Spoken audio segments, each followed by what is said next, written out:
मेरे प्रिय छात्र छात्राओं, मैं महेश झा, व्याकरण विषयक सहायक प्राध्यापक, कीर्ति नारायण कामाख्या संस्कृत महाविद्यालय, महरैल, मधुबनी, आप सबों के लिए आवृत्ति हेतु वैयाकरण सिद्धांत कौमुदी प्रथम भाग में हलन्त स्त्रीलिंग प्रकरणस्थ सभी शब्द रूपों की जानकारी विषयक पाठ का नवम भाग प्रस्तुत कर रहा हूँ।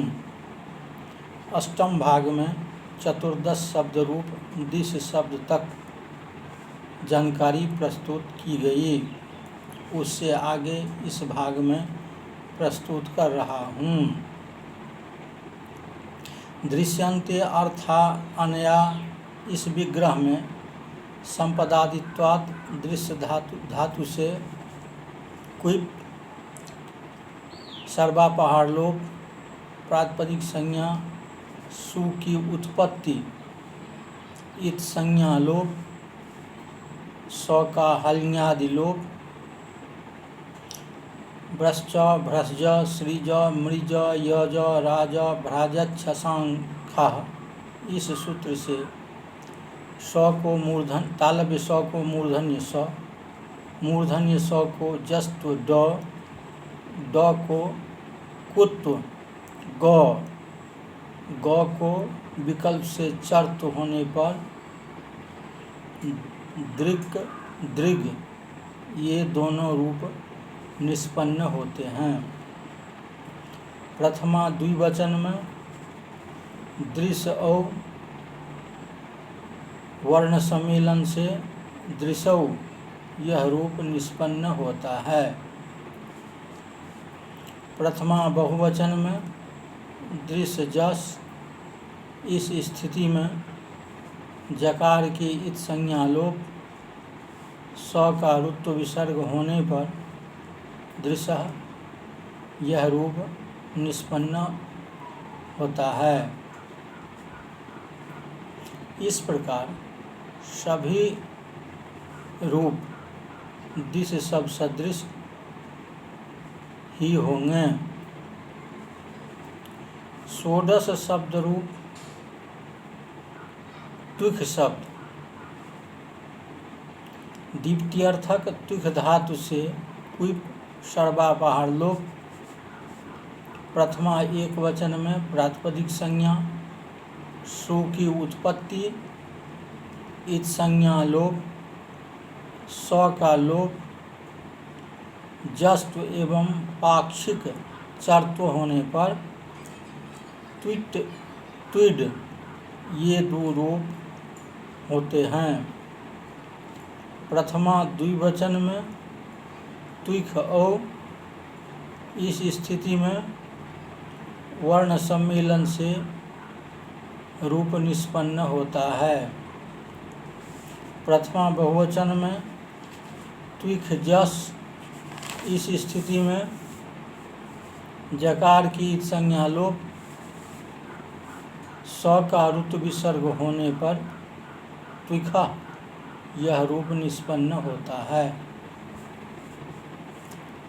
भ्यामादि विभक्तियों में मूर्धन्य स को जस्त होने पर, जस्त्व ड होने पर त्विडभ्याम त्विडभ्य, ये रूप निष्पन्न होते हैं। सप्तमी बहुवचन में विकल्प से धुट का आगम एवं चर्त होने पर त्विट्सु, ये रूप निष्पन्न होते हैं। शेष विभक्तियों में सामान्यतया विभक्ति के सम्मेलन से रूप निष्पन्न होंगे। सप्तदश शब्द रूप सजुख शब्द जुसी प्रीति सेवनयोः धातु से क्विप का सर्वा पहाड़ लोप, सह का स्वभाव, निष्पन्न सजुक शब्द से प्रथमा एक वचन में प्रातिपदिक संज्ञा सु की उत्पत्ति, इत संज्ञा लोप, स का लोप, स सजु सो रुह। इस सूत्र से मूर्धन्य स को रुत्व, रबोर उपधाया दीर्घ इका से उपधा को दीर्घ होने पर सजूह यह शब्द निष्पन्न होता है। प्रथमा द्विवचन में सजुख औ, इस स्थिति में वर्ण सम्मेलन से सजुखो यह रूप निष्पन्न होता है। प्रथमा बहुवचन में सजुख जस, जकार की इत संज्ञा लोप, स का रुत्व विसर्ग होने पर सजुख यह रूप निष्पन्न होता है। भ्यामादि में मूर्धन्य स को रेफ तथा रेफ उपधा को बोर उपधाया दीर्घ इका से दीर्घ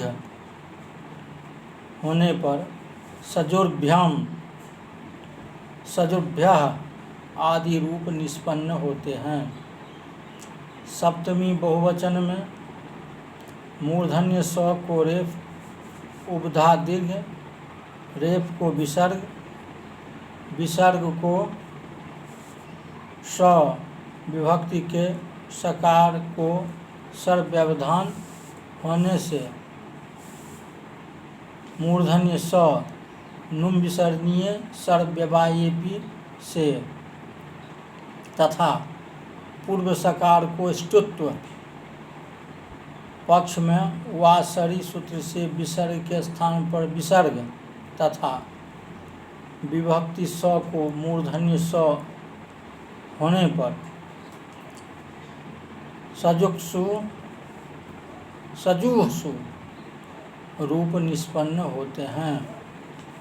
शेष रूप सामान्यतया विभक्ति के सम्मेलन से निष्पन्न होंगे। अष्टादश शब्द रूप आशिक शब्द शुभाशंसन अर्थ में आशास धातु से कुप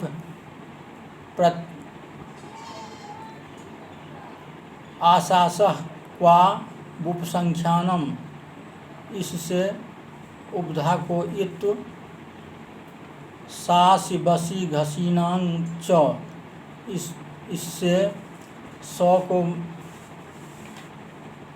मूर्धन्य स होने पर आशिक शब्द निष्पन्न होता है।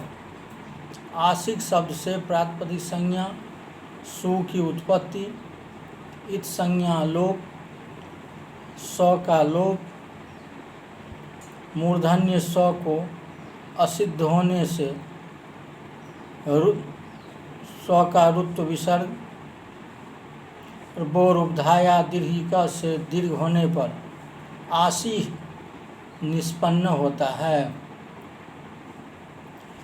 औ जस में आशिखो आशिखा, भ्याम भीष में रुत्व एवं उपधा दीर्घ, सप्तमी बहुवचन में आशिखु आशिखु ये रूप होते हैं। शेष रूप सामान्यतया विभक्ति के योग से निष्पन्न होते हैं। एकोनविंश शब्द रूप अदस शब्द के प्रथमा एक वचन, द्विवचन, द्वितीया द्विवचन, तृतीया द्विवचन, चतुर्थी द्विवचन, पंचमी द्विवचन, षष्ठी द्विवचन, सप्तमी द्विवचन के रूप पुल्लिंग सदृश ही होते हैं। शेष रूप इस प्रकार है। अदस जस, इस स्थिति में अत्व, पररूप, टाप, इत संज्ञा लोप, पूर्व सवर्ण दीर्घ उत्व मत्व, स का रुत्व विसर्ग होने पर अमूह यह रूप निष्पन्न होता है।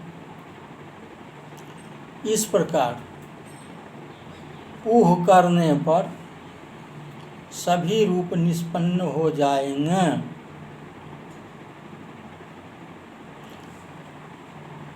इस प्रकार हलंत स्त्रीलिंग प्रकरणस्थ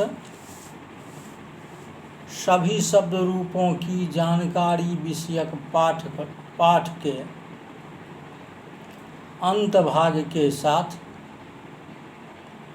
यह प्रकरण समाप्त होता है। धन्यवाद।